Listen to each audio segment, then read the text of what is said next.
Welcome to this week's episode of On Record PR, where we talk about the latest news, insights, and strategies that matter most to law firm leaders. It is Monday, May 5th. I'm Jennifer Simpson Carr, and I'm here with. I'm Gina Rubel. Good morning, Gina. Good morning, Jen. So, a lot has happened in the last week since we last recorded an episode in the legal industry. So, I want to talk to you about two things today. First, Law Day, and second, the executive order targeting Perkins Coie. So, let's start with Law Day. What is it and why does it matter? So, Law Day is something that's been celebrated every year since 1958. And it's a day where lawyers really work to share the importance of the rule of law and the Constitution. As a member of the Philadelphia Bar Association, literally since my first year out of law school, which was more than 30 years ago, we would do things like going into schools and doing mock trials, for example, with students and getting them excited about the rule of law. This year was a little bit different, however, given the tenor of what's happening in our nation. So this year it was called Law Day of Action. And hundreds of bar associations around the country got together at noon on May 1st, which was this past Thursday, and the lawyers were all issued by a judge, and we all retook our oath to uphold the Constitution. And it was amazing. And Jen, I have to tell you, it was the first time I felt a real level of hope that our Constitution would live on and that the rule of law would live on under the current administration. So it was really special. But by the end of the day, on May 1st, Mr. Trump decided that he was going to put out another executive order renaming the day to Loyalty Day, which I don't really understand what that means.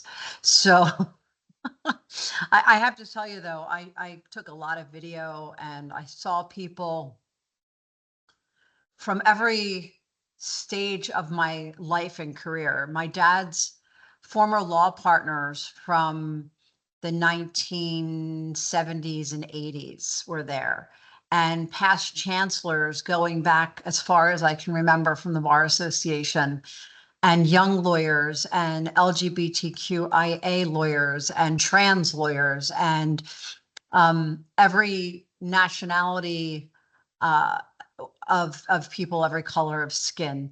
And it was just really special. I left feeling a level of loyalty that was greater than I've ever had for the Philadelphia Bar Association. And I've not only been a member for over 30 years, but I've been on the board of governors and I've chaired committees for at least 25 of those years. So that says a lot. And I can say, while I'm not following everything every bar association is doing, because that's nearly impossible, the Philadelphia Bar has been leading by example, and I've never been more proud to call myself a member. That's amazing. And as someone who was at the computer and on my phone that day, I was really moved by the videos and the pictures that were shared throughout social media, but also that you were sharing personally with our team. So thank you for standing up in that way. We were all incredibly proud to see the pictures that you sent.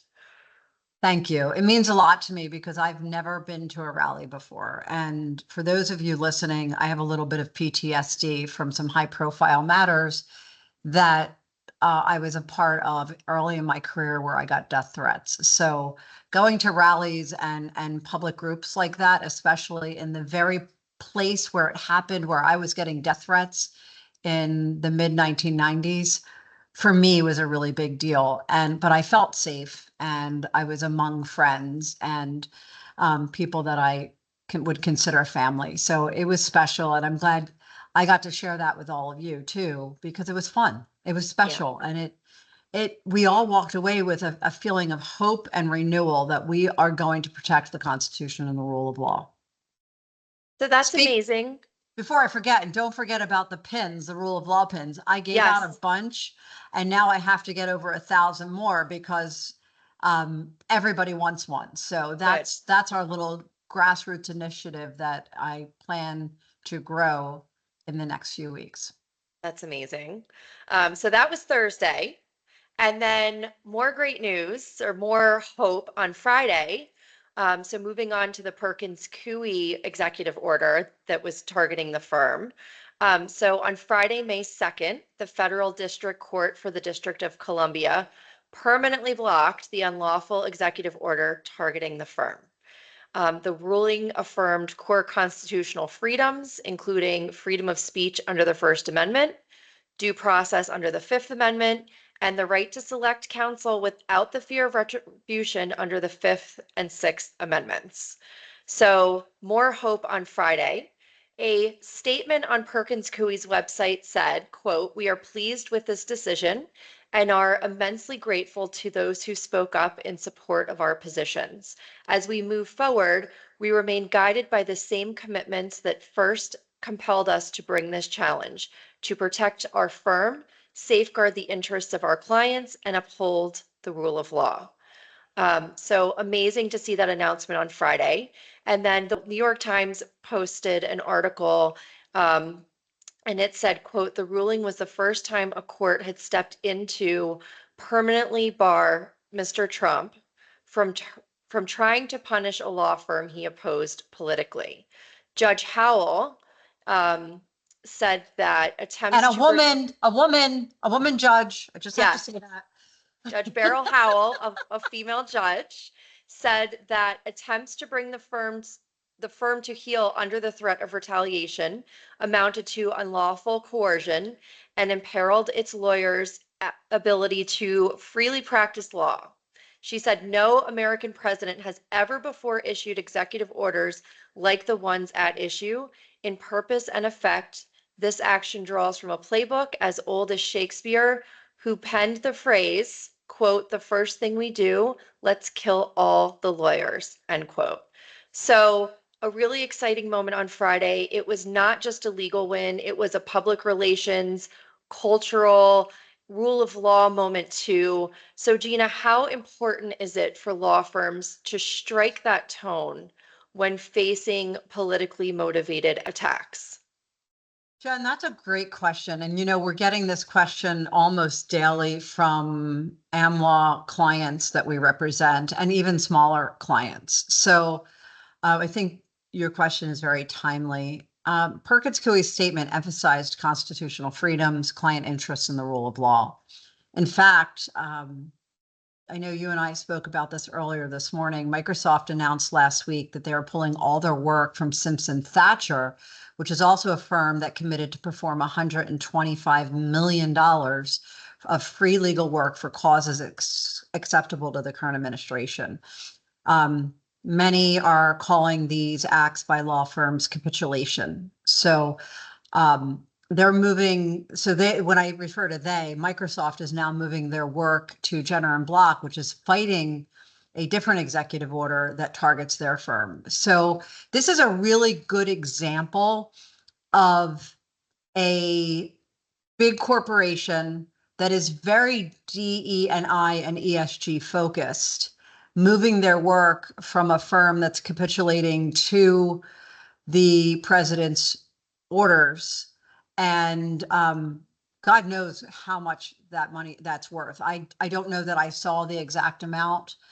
If we find it, we could certainly add it to the show notes, but it's a lot of money.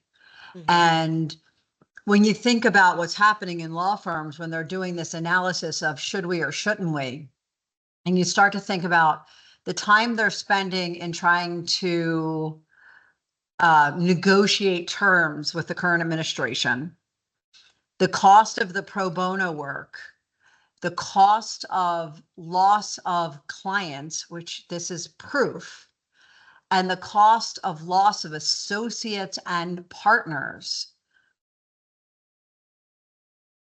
My gut tells me they're better off fighting these executive orders. And this is one of those instances where we see that playing out Mhm. faster than I ever remember these types of any kind of things playing out. But the courts are just saying, we're not going to wait. We're going to make decisions. We're going to move forward. These are constitutional issues. He may take it up to the Supreme Court, which I suspect he will. And I suspect that they will. I want to believe that they won't hear the case, because even though it's a constitutional matter, because they should uphold the judge's finding. It's really just insanity what's happening in our industry. So I think that's what's most important, in understanding that these things are happening. And we're seeing it across the board. In fact, before I forget, and I'm going to have to find the link, a lawyer left one firm very recently that capitulated, started his own firm, and the associates who have been fighting against all the different firms, including what's her name from Skadden, Rachel Cohen. Rachel Cohen is now working for him. Mm-hmm. So it's amazing to see what's happening in the industry and how quickly all these associates are going to find jobs. No problem, because they're going to go to firms that have, you mentioned culture. It's not just public relations and business development. It's client retention and acquisition, but it's talent retention and acquisition. And it costs. Weren't you the one who shared an article with us that said that the loss of one partner or one associate, every time an associate leaves every time a third-year associate leaves an AmLaw 200 firm, it costs the firm $1 million. So there you go. Mm-hmm. So you start adding these things up, and this is some of the things that law firms need to be thinking about, adding those costs up. And is it worth capitulating, or should you fight? And we've heard this rumor many times now in the industry. A lot of people think the law firms that are capitulating have something to hide. Yes. I'm not going to say that's true. I don't know that that's true. I have no evidence to say that that's true. That's just what is being speculated. Right. There's a lawyer in me talking, by the way. Yeah, of course. So we're going to pause here for a message from our sponsor. And when we return, we'll talk about what these hopeful moments mean for law firms and what we see coming down the pike. This episode is brought to you by Furia Rubel Communications, a public relations and marketing agency serving law firms and businesses worldwide. With an expert team positioned throughout the U.S. and supported by an international faculty, Furia Rubel enhances our clients' brands through integrated communications by providing expert guidance in crisis management and high-profile litigation, protecting brand and reputation, and supporting internal marketing teams. To learn more, visit furiarubel.com.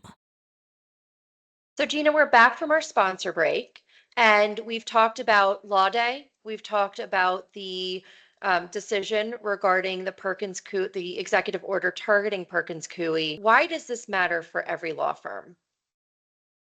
So all of this matters because legal nuance often gets lost in the headlines and what the media reports versus what the court actually says. And so it's really important to understand what's happening, why it's happening, why it matters, and how it's going to shape the future of the legal industry. So in high stakes matters, perception often becomes reality. And Jen, you know that I'm known for saying perception is 9/10 of the truth. Yes. And so no matter what is reported, no matter what the headline says, no matter, a lot of articles, even though most of them are online now, they still have limited amount of space. I use space in air quotes. It's important to understand that this is changing the face of the legal industry. We've never seen anything like this. And, if you go back to, 40 years ago, a headline from 40 years ago may or may not be found now if the publication hasn't digitized everything, or you have to go and research it in libraries and the old microfiche. Yeah, we had to learn that in college and law school. now these headlines are live forever. And I suspect a few months from now, I don't even want to say a year, a few months from now, one of the big things that it already happens, right? A corporation is referred to a law firm or they're looking for a high stakes law firm that specializes in a particular area or has a reputation in a particular area. Like let's say it's bet the company litigation or mergers and acquisitions. They go and look at those websites, they Google it or search it on whatever platform they search on, and they look at headlines. And how does this play into the culture of their organization? And I do really believe that there's going to be major opportunity costs that we're never going to know. Mm-hmm. We're never going to know the extent to which this has damaged a lot of these firms. So I'd be interested to look 6 months to a year from now, look back at this episode and see which firms have survived, which ones haven't, and why. And what a masterclass, I think, for lack of better word, that Perkins Coie has demonstrated in the legal community. To your point about legal nuances getting lost in headlines and in articles, there are so many world issues that have occurred over the last many years. And, we talk internally in the legal industry, and there are so many nuances that the general public don't know about. So, could you talk for a minute about um, the position to start perkinscoiefacts.com and really demonstrate through that microsite um, what the issues are and reporting the facts so that there is one place that the general public could find this information. So using microsites is not a new concept. We've been doing this now as long as websites have been available. But in this case, Perkins Coie creating their microsite is a very smart tactic to share information and to let your voice be heard. And it's also smart because it cuts down on the need for actual media interviews and allows the journalists to go directly to the site to get statements. Like it's all compiled in one place. And so Jen, years ago, I did pharmaceutical marketing. This is going back more than 25 years. And we would often create sites, and you see this in the pharma industry quite a lot, where they create a site, get the facts about diabetes. And, it's sponsored by a pharmaceutical company that wants you to be using their product, right? Those are more sales tools. In this case, this is a communication tool to manage these high stakes issues. And while this would be what we call crisis communications, I really do believe Perkins Coie has moved into an issues management space. In other words, they're not seeing it necessarily as a crisis right now because they're managing the messaging. Mm-hmm. Crisis, I usually think of as something that it needs immediate, constant attention. And this does need immediate, constant attention, but it's now moved into the issues management side where everyone knows about this site in the media, right? They know to go there, they know what's happening. Mm-hmm. And it's going to be interesting to see how it continues to play out. But there are many ways of communicating with your target audience, a microsite being one of them, but also making sure that the message is always clear and concise, timely. In other words, you don't start a microsite and not keep it up to date on a daily basis. Mm-hmm. These are the types of things that need constant attention. But they're doing a great job managing the message. So it's a great distinction between issues management and crisis communications. And I wonder from that perspective, what should law firms be asking themselves about possible executive orders, EEOC letters, signing amicus briefs, and the administration targeting their DE&I or ESG initiatives? So, well, there's hundreds of questions. So, for example, we met with the C-suite of leaders at an AmLaw firm last week. and probably had 3 pages of questions. So that was our client intake. And so for the lawyers listening, there's a lot of questions that need to be asked because they're very specific to your individual firms, your culture, your risk tolerance. But some of the more basic things that need to be asked is, do we have a crisis communications plan that accounts for being pulled into politically sensitive or high stakes matters? And if you have a general crisis communications plan, which I think I'd say most AmLaw 100 firms have them now. I can tell you most AmLaw 200 firms. I can't tell you, let me rephrase that.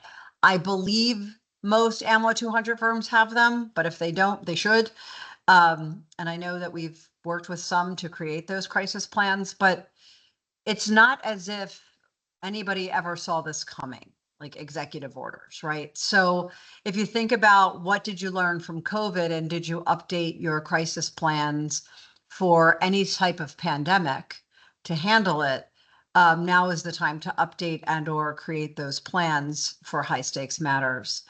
Another big question is, are our internal protocols and decision-making processes defensible under scrutiny?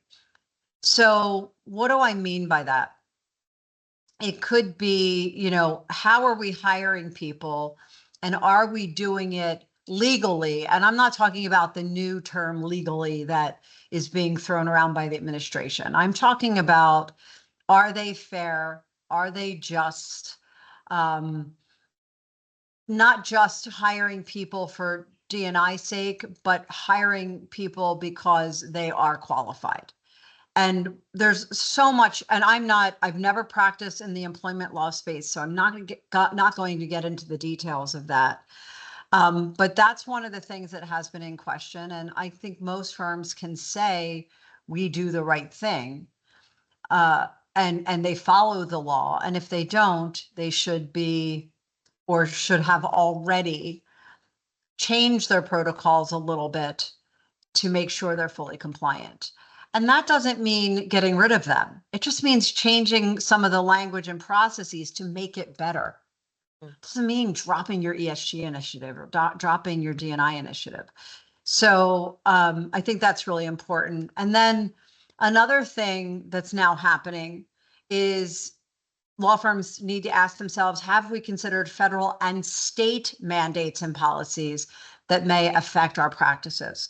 For example, the Florida Attorney General issued a policy, and again, I'm using air quotes for those who are listening, stating that the state will cut ties with law firms that promote DE&I and or ESG initiatives.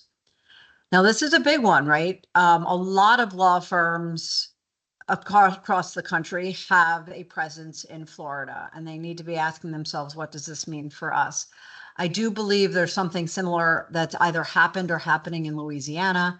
I know that there's a lot of the southern states, a lot of what we call the red states, where these are going to be issues. So you really need to be looking at those things and gearing up for it, especially if you do work that is state and or federally funded.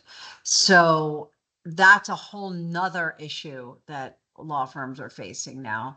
And I'm sure we'll put some articles, or at least one article that's not behind a paywall, in our show notes.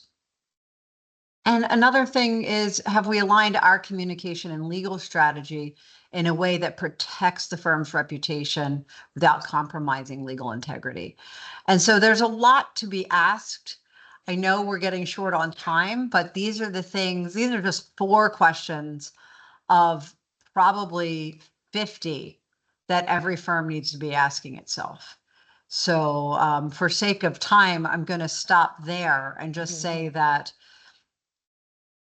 we are seeing things that we've never seen before in the legal industry. We need to protect the rule of law. We need to protect the Constitution. And we need to protect our business entities, including our clients and our employees. And law firms now, especially with this decision that came out of DC federal court, I think we may see a sea change. So I'm hopeful, as I've said, for the first time in over 100 days. I also do, out of respect for the Philadelphia Bar Association, since I mentioned them, I do want to give a quick shout out to their chancellor, which is, in other words, president, Katayun Jafari, who did a phenomenal job.